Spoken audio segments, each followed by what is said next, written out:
Find your self அப்படின்னு சொல்லி ஒரு கோட் இருக்குங்க. அந்த கோட் வந்து எனக்கு ரொம்பவே வந்து பிடிச்சிருந்தது. ஸோ அதை பற்றி சில விஷயங்கள் சொல்லலான்னு நினைக்கிறேன். உங்களுக்கு எந்த விஷயங்கள் பிடிக்கும், உங்களுக்கு பாட தெரியுமா, ஆட தெரியுமா, இல்லை எல்லாத்த விட உங்களுக்கு எந்த விஷயம் வந்து தனித்துவமாக இருக்குது அப்படின்னு வந்து நீங்கள் வந்து ஃபர்ஸ்ட் வந்து ஃபைண்ட் பண்ணிக்கோங்க. அது ரொம்பவே வந்து நல்லது.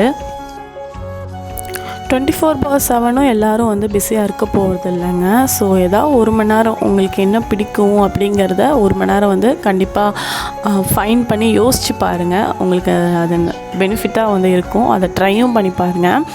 நம்ம சேனலை வந்து இன்னும் இன்ட்ரெஸ்டிங்காக என்ன மாடிஃபை பண்ணால் நல்லாயிருக்கும் அப்படின்னு கமெண்ட் செக்ஷனில் கமெண்ட் பண்ணுங்கள். ஸோ எனக்கும் கொஞ்சம் பெனிஃபிட்டாக இருக்கும். ஸோ உங்களோட சஜஷன் என்ன அப்படின்னு கேட்குறதுக்கு எனக்கு வந்து பிடிக்கும். ஸோ நெக்ஸ்ட் வீடியோவில் பார்க்கலாம். பாய்.